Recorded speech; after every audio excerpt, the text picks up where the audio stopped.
তোমরা ভিডিও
ভাগ্যের উপরে ছেড়ে দিল।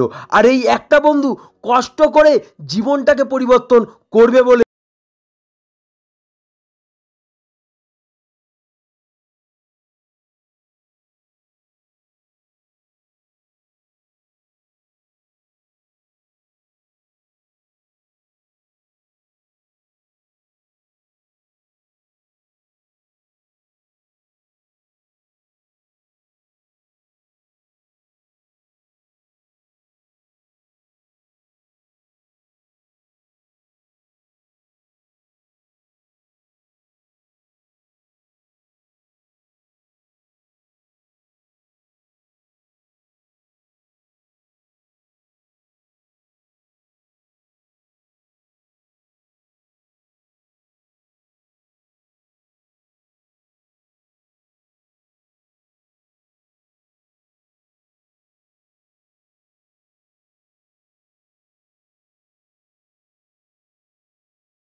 বইটি রেখে দিল, সে 1 বছর হয়ে গেল, বইটি কিন্তু শেষ করতে পারল না।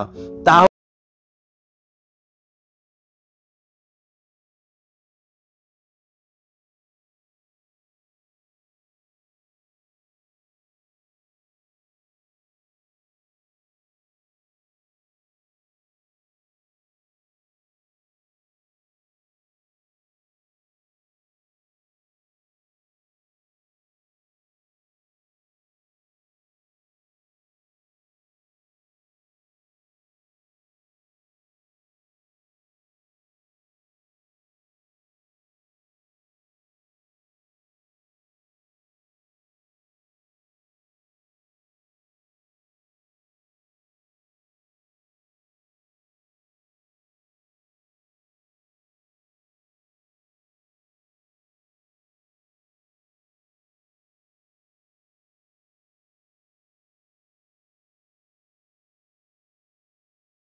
এবং শক্তি দিয়েই পাঠাই, কারণ সৃষ্টিকর্তা ভগবান, আবিষ্কার কিন্তু মানুষই করেছে।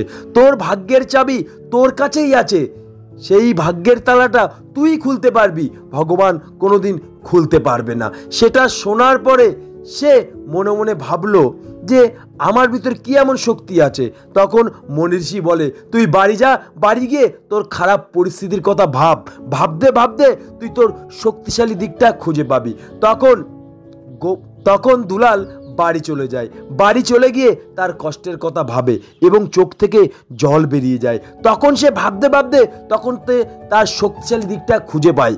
তখন সে মনে মনে এটা ভাবে, আমি যে মানুষের সাথে ভালো কথা বলতে পারি বা মানুষকে ভালো বোঝাতে পারি, আমাকে ইউটিউব খুলতে হবে বা ইউটিউবে আমার সাকসেস হতে হবে। তখন সে ইউটিউব খোলে এবং 6 মাস একই রকম ভিডিও দেওয়ার ফলেও কোনো ভিউজ, কোনো রকম সাবস্ক্রাইব আসে না। তখন সে ডিমোটিভেট হয়ে যায় এবং ডিপ্রেশনে চলে যায়। তখন সে মনীষীর কথা মনে পড়ে যে কোনো কিছু পাওয়ার জন্য আশা করলে হবে না, আমি পাবো বলে আমাকে আশা করতে হবে। তখন সে ভিউজ, সাবস্ক্রাইবের কথা পুরোটাই বাদ দিয়ে দেয় এবং কন্টিনিউভাবে ভিডিও আপলোড করতে থাকে এবং করতে করতে একটা সময় সে প্রচুর পরিমাণে সাকসেসফুল হয় এবং তার কষ্টের জীবনটাকে পরিবর্তন করতে পারে। এই ছোট্ট একটি ভিডিও থেকে আমরা এটা জানতে পারলাম, একটা গরিব মানুষ সারা জীবন গরিব থাকে 5টি কারণে। প্রথমত, সব কিছুর জন্যে ভাগ্যকে দোষারোপ করে, ভাগ্যের উপর তার জীবনটা ছেড়ে দেয়। নাম্বার 2, সব কিছু পাবার জন্যে আশা করে, নিজের উপর ভরসা করে না। নাম্বার 3, সিদ্ধান্তর মুখোমুখি হয়, সিদ্ধান্ত নিতে পারে না। নাম্বার 4, জীবনে সব কিছু মেনে নেয়। নাম্বার 5, শক্তিশালী দিকটা